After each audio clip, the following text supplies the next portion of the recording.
আসসালামু আলাইকুম রহমতুল্লাহ বারাকাত। প্রিয় শিক্ষার্থী বন্ধুরা, আশা করি প্রত্যেকেই ভালো আছো। ক্যামব্রিয়ান ভার্চুয়াল ক্লাসরুমের পক্ষ থেকে তোমাদের স্বাগত জানাচ্ছি। প্রকৃতি প্রত্যয়ের উপরে নতুন আরেকটি ক্লাস নিয়ে তোমাদের সামনে হাজির হয়েছি। আজকে আমরা যেই প্রকৃতি প্রত্যয়ের যে বিষয়টি নিয়ে আমরা আলোচনা করব তা হচ্ছে তদ্ধিত প্রত্যয়। অলরেডি তোমরা স্ক্রিনে দেখতে পেয়েছো, তদ্ধিত প্রত্যয় আমি লিখে দিয়েছি। তো আমরা তদ্ধিত প্রত্যয় আলোচনার শুরুতেই আবারও যে বিষয়টি বলে নিচ্ছি বরাবরের মতো, সেটা হচ্ছে এই তদ্ধিত প্রত্যয় নির্ণয় করতে হলে আমাদের কি করতে হবে? গুণ এবং বৃদ্ধির যে সূত্র রয়েছে সেই সূত্র থেকে আমাদেরকে সহযোগিতা নিতে হবে। এই জন্য অবশ্যই কি করতে হবে?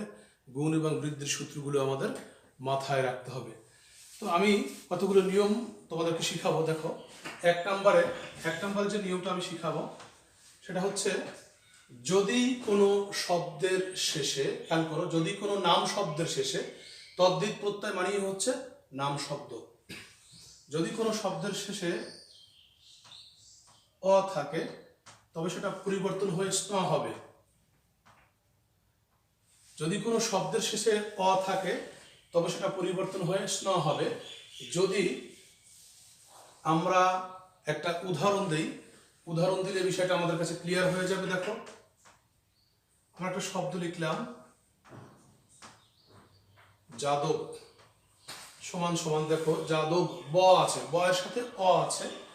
ব এর সাথে যদি অ থাকে তাহলে আমরা কি করবো? এটা পরিবর্তন করে প্রত্যয়ের জায়গায়, আসলে আমি একটা বিষয় বলে নিচ্ছি, সেটা হচ্ছে এই পরিবর্তনগুলো মূলত প্রত্যয়ের জায়গায় হবে। তো তাহলে প্রত্যয়টা যেহেতু যোগ চিহ্নর পরে হয়, আমরা এখানে যোগ দিয়ে আমরা কি লিখলাম? স্ন লিখলাম। অর্থাৎ যেহেতু এখানে বয়ের সাথে অ আছে, বয়ের সাথে অ থাকার কারণে আমরা স্ন লিখলাম। এখন একটা বিষয়কে লক্ষ্য করো, এখান থেকে অ যদি চলে যায় তাহলে বয়ের নিচে কি হয়ে যায়? হস হয়ে যায়। কেন? কারণ এখানে এখন স্বর নেই, শুধু ব্যঞ্জনটা রয়েছে। এখন কি বাকি থাকলো? বাকি থাকলো হচ্ছে যাদব।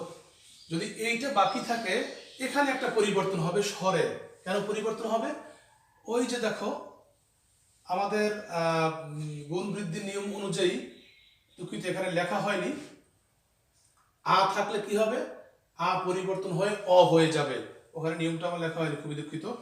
আ থাকলে পরিবর্তন হয়ে কি হয়ে যাবে? আটা অ হয়ে যাবে। তার মানে কি থাকলো? যদব। এখন এটা দুই ভাবে পরিবর্তন করা যায়।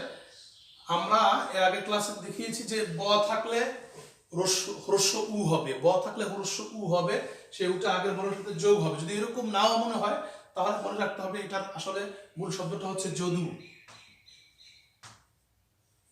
যদু, যদু যোগ স্না। যেহেতু এটা হচ্ছে তদ্ধিত প্রত্যয়, এই জন্য এর পূর্বে আমরা ধাতু চিহ্ন দিব না। আমি আবারও বলছি, এই বয়ের সাথে অ আছে, অ এর পরিবর্তে আমরা স্ন লিখলাম। এই বটা আগের বর্ণের সাথে রসুকার হয়ে গেল এবং গুণ বৃদ্ধি নিয়ম অনুযায়ী আকারটা কি হয়ে যাবে? অ হয়ে যাবে। যেহেতু অটা লিখতে হয় না, এই জন্য যদু যোগ স্ন, এটা গেল। এরপরে দেখো, এই এক নম্বরের মধ্যে আরো কতগুলো নিয়ম আছে। যদি ই থাকে কোনো বর্ণের শেষে তাহলে সেটা পরিবর্তন হয়ে কি হবে? স্নি হবে। আচ্ছা, উদাহরণগুলো পড়ে দিচ্ছি আস্তে আস্তে। যদি ইক থাকে, দুঃখিত এটা না,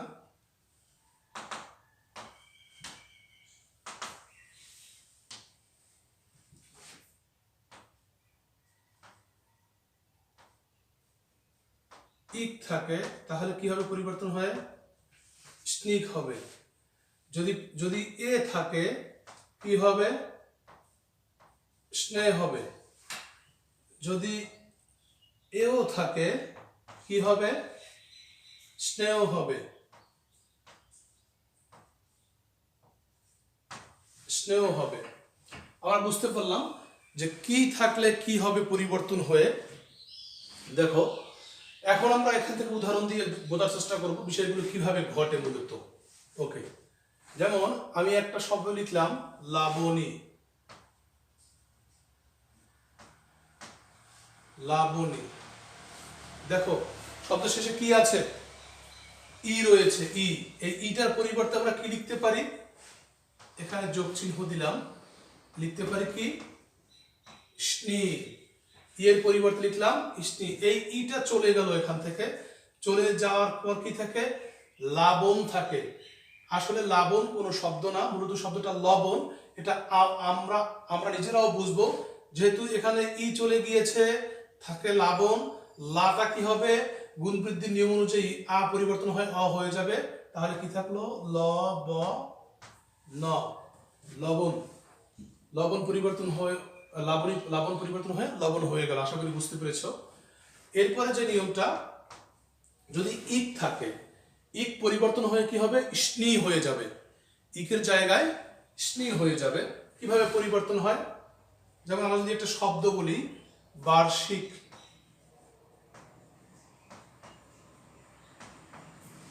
দেখো বার্ষিক কি আছে এখানে, ইক রয়েছে, ইক থাকার কারণে আমরা যোগ চিহ্নর পরে কি লিখবো, সরাসরি আমরা কি লিখবো, স্নি এখানে স্নিক হবে, ক হবে স্নিক,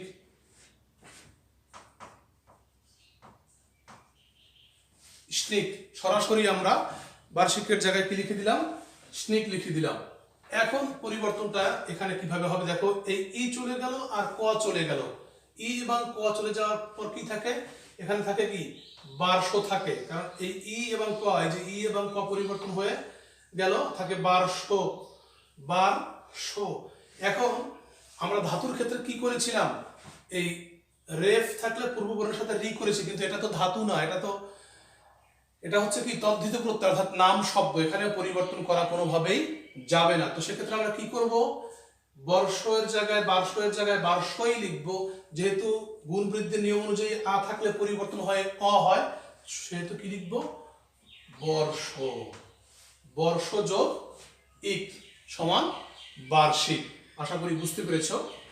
এরপরে যে নিয়মটা দেখো, এ থাকলে স্নেহ হবে, এ থাকলে স্নেহ হবে। কিভাবে পরিবর্তনটা হয় আমরা একটু লক্ষ্য করি। যদি আমরা একটা শব্দ বলি, সাপোজ ভাগ্নে, আমরা একটা শব্দ বললাম ভাগ্নে, সমান সমান, যেহেতু এই এ আছে, এর পরিবর্তে আমরা যোগ চিহ্ন দিয়ে সরাসরি কি লিখতে পারি, দেখো স্নেহ, স্নেহ লিখতে পারি, স্নেহ লিখলাম। এই এ চলে গেল, কি থাকলো ভাগ্ন। আচ্ছা, শুধু ভাগ্ন থাকলো, আকারটা পরিবর্তন হয়ে যাবে, কেন, আকার পরিবর্তন হয়ে অ হয়ে যাবে, তাহলে কি থাকবে ভগ্ন। ভগ্ন বলতে কি কোনো শব্দ আছে, আসলে ভগ্নটা না, যেহেতু ভগ্নি মানে বোন থেকে এসছে ভাগ্নে, এই জন্য শব্দটা কি হবে, এখানে হবে ভগ্নি, ভগ্নি যোগ স্নেহ। আশা করি বুঝতে পেরেছ। এরপরে এও থাকলে স্নেহ হবে। এখানে যদি আমরা একটা উদাহরণ দেওয়ার চেষ্টা করি, সাপোজ আগ্নেয়,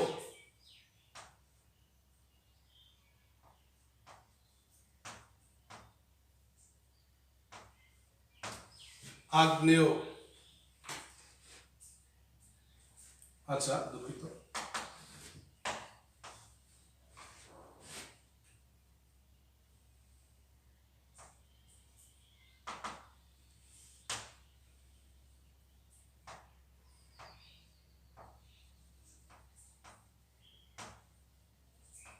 এখানে আগ্নেয়, এই পরিবর্তনটা কিভাবে, দেখো লাস্টে এও আছে, এ অ, ওকে, যদি এও থাকে তাহলে পরিবর্তন হয়ে কি হবে, স্নেহ হয়ে যাবে।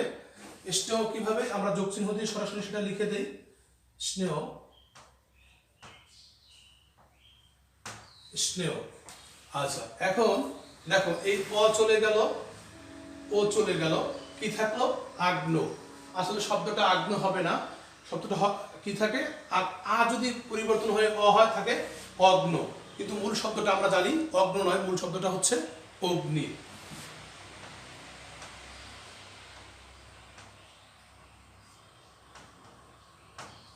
অগ্নিযোগ স্নেহ সমান সমান আগ্নেয়। প্রিয় শিক্ষার্থী বন্ধুরা, আমরা আবার একটু দেখার চেষ্টা করি, অর্থাৎ যদি কোনো শব্দের শেষে অ থাকে তাহলে প্রত্যয়ের ক্ষেত্রে সেটা অপরিবর্তন হয় কি হবে, স্না হবে। মনে রাখতে হবে পরিবর্তনগুলো প্রত্যয়ের ক্ষেত্রে ঘটবে। ই থাকলে স্নি হবে, ই থাকলে স্নিক হবে, এ থাকলে স্নেহ হবে, এও থাকলে স্নেহ হবে। এটা গেল এক নাম্বার একটা নিয়ম। যদি এটাকে যদি আমরা এক দিক করে অনেকগুলো নিয়ম হয়েছিল, আমরা এক নাম্বার দিয়ে এই নিয়মগুলো দিলাম, যেহেতু এখানকার পরিবর্তনগুলো প্রায় সেম, এই জন্য আমরা 1 নম্বরে দিয়ে দিলাম। এরপরে আমরা আরেকটি নিয়ম শিখব।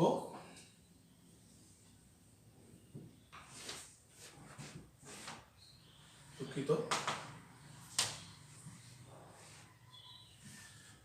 2 নম্বরে আমরা যে নিয়মটা শিখব, কোন শব্দের শেষে যদি, খেয়াল করো, কোন শব্দের শেষে যদি ইতো, ইলো, ইষ্ঠ, তর, তম, তা, ত, কোন শব্দের শেষে যদি ইতো, ইলো, ইষ্ঠ, তর, তম, তা ইত্যাদি থাকে, তাহলে কি হবে না, সেই শব্দের এগুলোর কোনো পরিবর্তন হবে না। আমি একটু উদাহরণ দিলে বুঝতে পারবে। দেখো, যদি আমি একটা শব্দ লিখলাম, আমি লিখলাম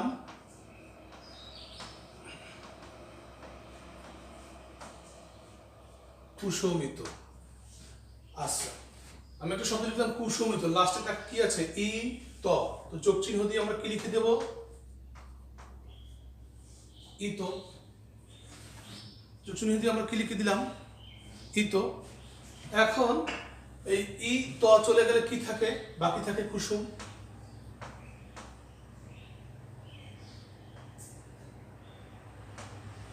বাকি কি থাকে, কুসুম থাকে। এখানে রসুন করা আছে, দুঃখিত। বাকি কি থাকে, কুসুমিত, কুসুমিত, কুসুম থাকে। আশা করি বুঝতে পেরেছো। এরপর আরেকটা যদি আমরা উদাহরণ দেই, আরেকটি উদাহরণ আমরা দেওয়ার চেষ্টা করব। সেটা হচ্ছে, আমরা যদি বলি পঙ্কিল, দেখো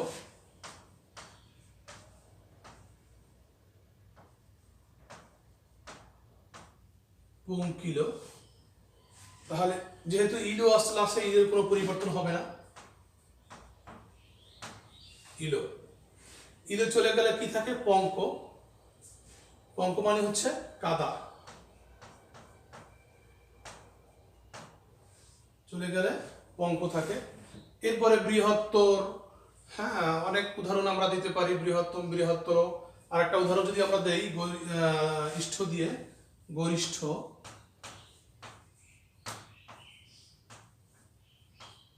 গরিষ্ঠ।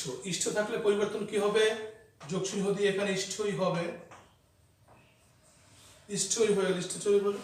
তাহলে কি হবে, এটা হবে গড় না, মূলত শব্দটা হবে গুরু, গুরু যোগ, দুঃখিত,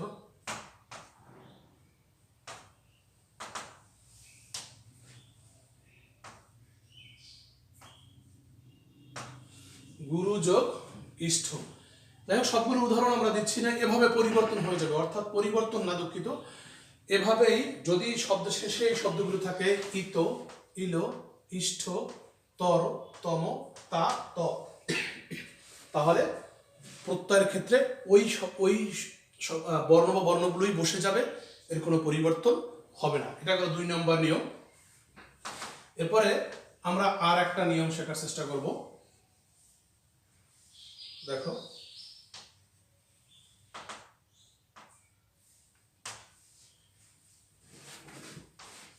3 নম্বরে,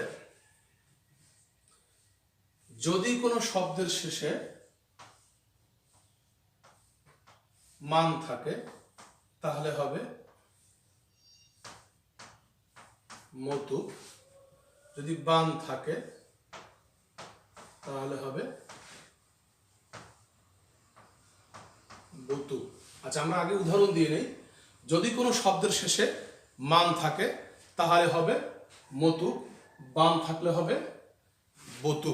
আমরা যদি উদাহরণ দেই, খেয়াল করে দেখো, আমাদের একটা শব্দ লিখলাম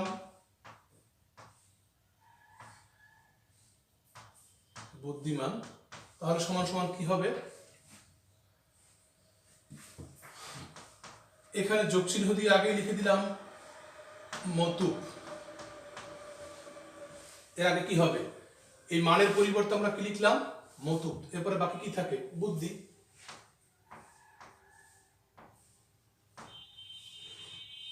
বুদ্ধি যোগ মতু।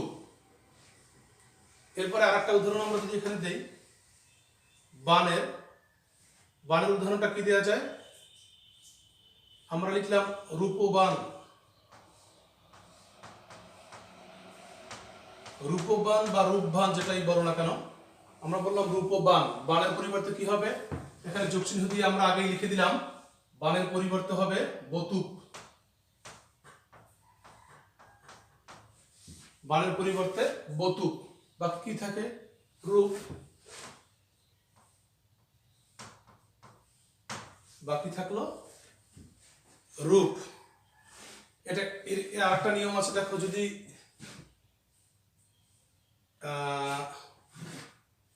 ইমা থাকে, ইমা থাকলে হবে ইমন। সেটা কিভাবে? যদি আমরা একটা উদাহরণ দেই, খেয়াল করে দেখো,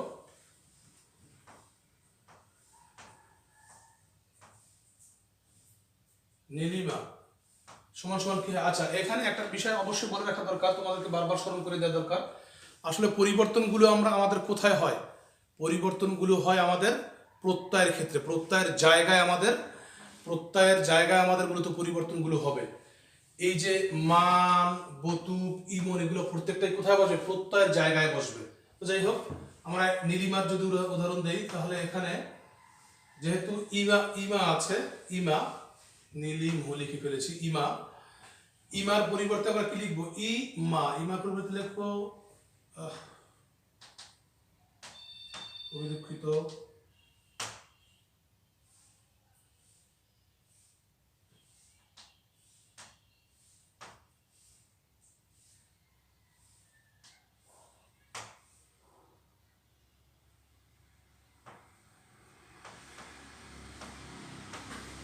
ইমার পরিবর্তে আমরা ইমন লিখলাম।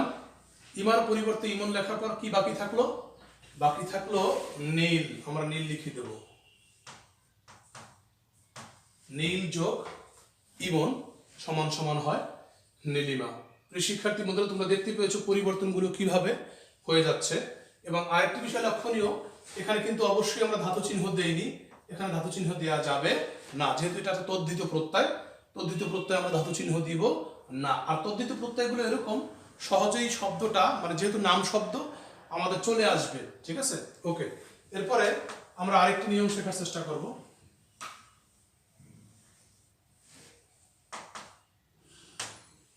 আরেকটি নিয়ম যদি আমরা শিখি, এখানে 4 নাম্বার হবে। সেটা হচ্ছে, কোনো শব্দের শেষে যদি দীর্ঘ ই থাকে, তবে সেটা পরিবর্তন হয়ে ইন হয়ে থাকবে। যদি শব্দের শেষে ইন থাকে, তাহলে কি হবে? আচ্ছা, এর একটা উদাহরণ দিয়ে দিই। ইন থাকলে নিন হবে, ইন থাকলে নিন হবে। অর্থাৎ খেয়াল করো, কোনো শব্দ শেষে যদি ইন থাকে, তাহলে যদি দীর্ঘ ই থাকে, পরিবর্তন হয়ে ইন হবে। আর যদি ইন থাকে, ইন পরিবর্তন হয়ে নিন হবে। আর কোনো শব্দ শেষে যদি বি থাকে, তাহলে পরিবর্তন হয়ে বিন হবে। কিভাবে এটা হয়? আমরা যদি একটা উদাহরণ দিই, উদাহরণ দিলে আমাদের কাছে বিষয়টা পরিষ্কার হয়ে যাবে। দেখো, যেমন আমরা একটা শব্দ লিখলাম গুণী। আমরা একটা শব্দ লিখলাম গুণী। গুণীটাকে কিভাবে পরিবর্তন করা যায় আমরা একটু লক্ষ্য করি। এখানে দীর্ঘ ই আছে, এখানেও দীর্ঘ ই আছে। তাহলে আমরা প্রত্যয়ের জায়গায় কি করব? দীর্ঘ ই এর জায়গায় কি লিখব? ইন। দীর্ঘ ইর জায়গায় আমরা ইন লিখে দিলাম। এই ই পরিবর্তন হয়ে ইন লিখে দিলাম। এরপর বাকি কি থাকে? বাকি থাকে গুণ। বাকি গুণ থাকা, গুণ যোগ ইন সমান গুণী। এরপরে ইন পরিবর্তন হয়ে যদি ইন থাকে, তাহলে নিন হবে। যেমন আমরা একটা শব্দ লিখলাম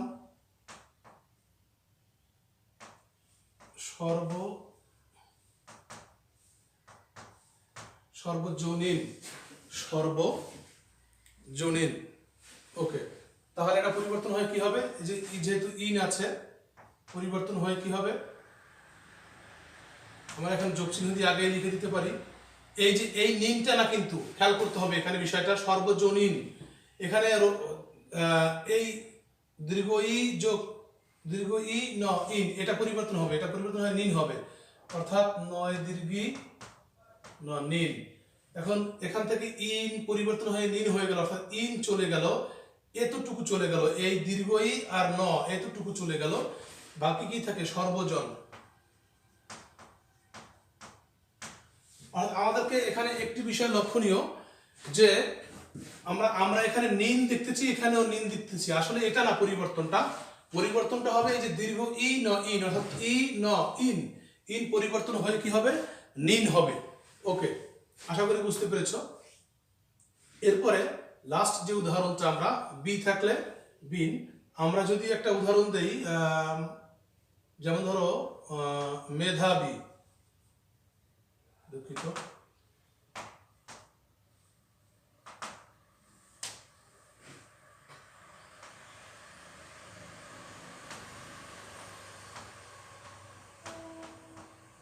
আমরা একটা উদাহরণ দিলাম মেধাবী, তাহলে কি হবে বি থাকলে পরিবর্তন হয় কি হয় বিন হয়। এখানে যোগ চিহ্ন দিয়ে আমরা কি দিলাম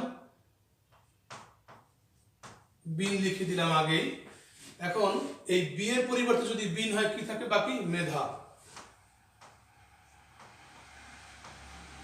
মেধা থাকে। আচ্ছা, এই উদাহরণটা আমরা একটু আবার দেওয়ার চেষ্টা করি। এখানে বিষয়টা এরকম হবে,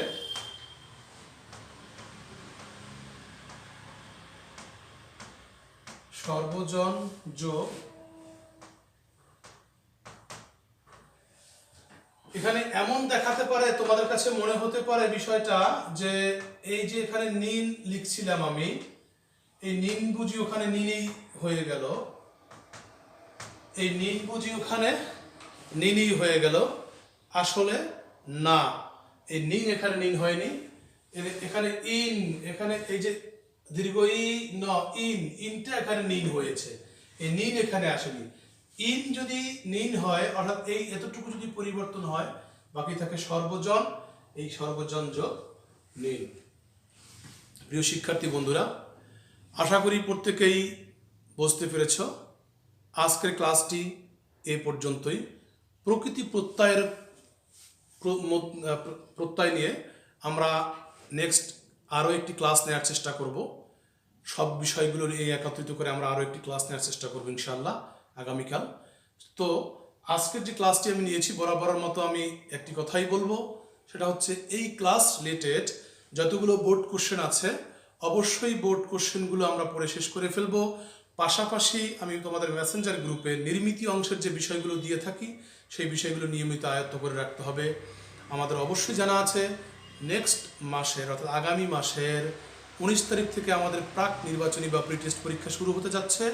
তো সেই লক্ষ্যে আমরা দ্রুততার সহিত, অর্থাৎ আমরা সব কিছু বুঝে বুঝে পড়ে তারপরে আগানোর চেষ্টা করব, যাতে করে আমাদের সিলেবাসটি যথাসময়ে শেষ হয়ে যায়। ধন্যবাদ শিক্ষার্থী বন্ধুরা, আজ এ পর্যন্তই। ভালো থাকো সবাই। আল্লাহ হাফেজ। আসসালামু আলাইকুম ওয়া রাহমাতুল্লাহ।